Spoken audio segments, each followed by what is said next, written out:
The last chapter for our subject of corporate communication talks about the latest happenings, the latest in-trend feature, and something that identifies with most of us in terms of blogging. So the chapter's name is Corporate Blogging. Chapter 14, Corporate Blogging.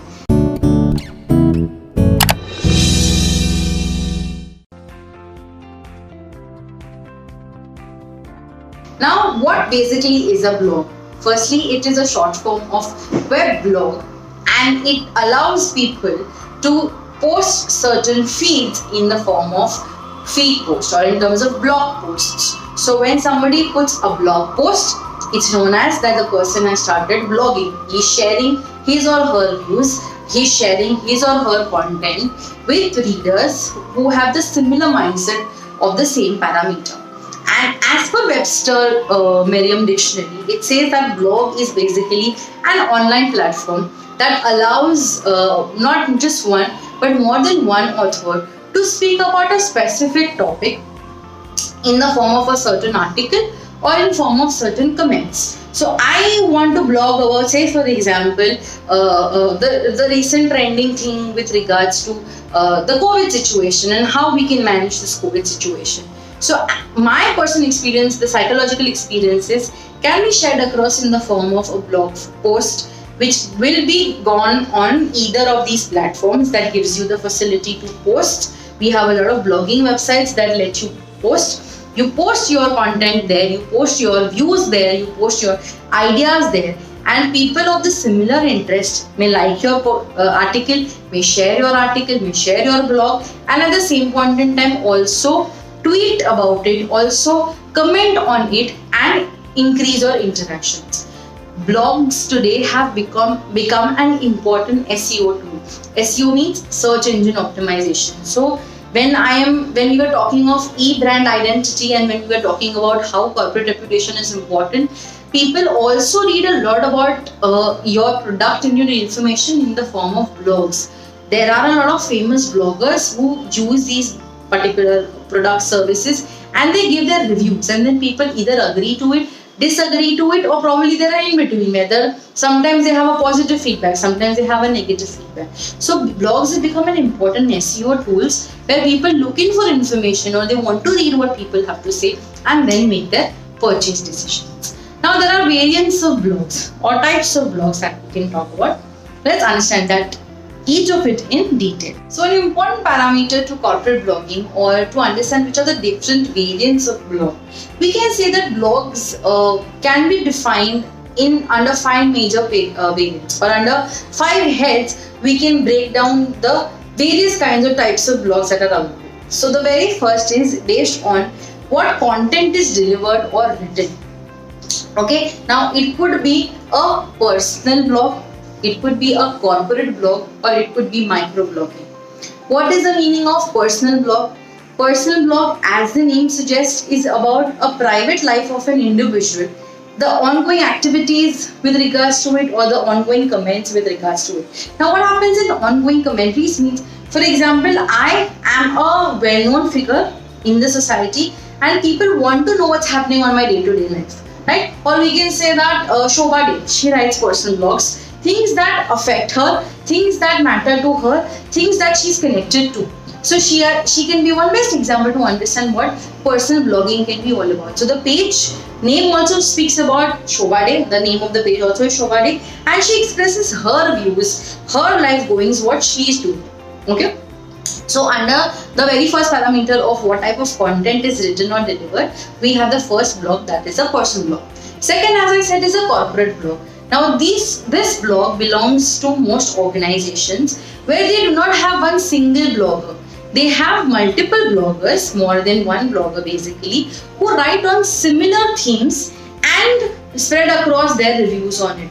Because when you consume a certain product or service, one person's experience cannot justify the experiences of everybody. So there are multiple bloggers here who come together and write about a particular product or service and spread it across or give across as an information reading source to its customers or future prospective clients. So that is the corporate blogging.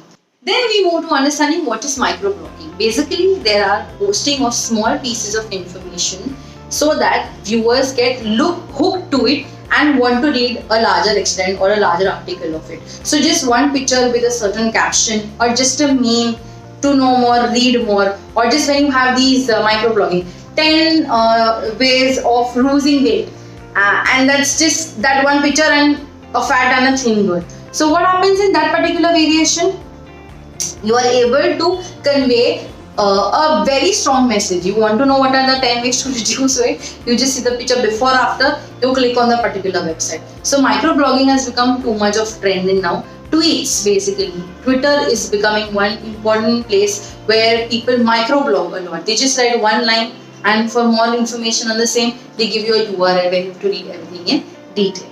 Then we move to understanding in terms of the second parameter of the variance of blog is what way is that blog written? What is the type of that particular blog? So that type could be a personal blog, a corporate blog, or an aggregated blog. Now what is the meaning of personal blog? Again, as the name suggests, these are blogs that are personal in nature.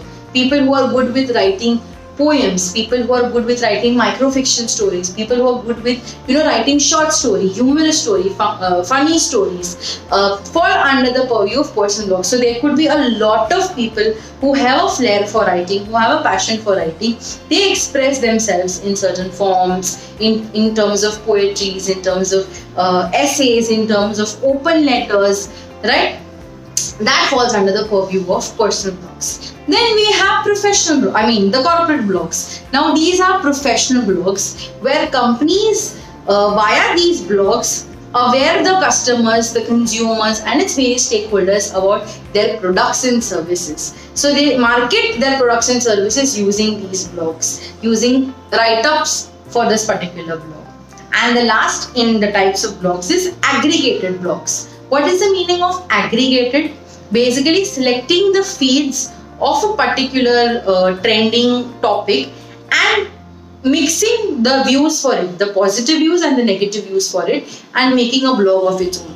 Or say for example a new product is launched, okay? What happens in aggregated blogs is people who write such aggregated blogs, they read what are the pros of that particular product that's launched, what are the best features of that particular launch. They also read about the negative features that's written about the blogs. They read what positive word of mouth or negative word of mouth is written about that product, and then they comprise it in one small article where when a reader reads, he's able to read the pros also, he's able to read the cons also, or he's able to read the positive aspects also, he's also able to read the negative aspects. So that is the whole concept of aggregated blogs. Then we move to the third parameter of understanding the different variants of blog, which is blogs depending on their genres. Very simple, very easy, whether it's a journalism kind of a blog, whether it's a music related blog, so with all information with regards to which latest song is trending, what lyrics are loved, who is the singer for it, what kind of video shooting was done for that particular video, for that particular musical video, will fall under the purview of musical blogs. Or blogs that speak about lifestyle, blogs that speak about healthcare, blogs that speak about probably advanced courses that one can take after their 10th standard, after their 12th standard, education related blogs. So depending on what genre we are talking, we can also define what variant of the blog it is. Then we move to the fourth variant where we'll be talking about which the blogs depending upon the media type.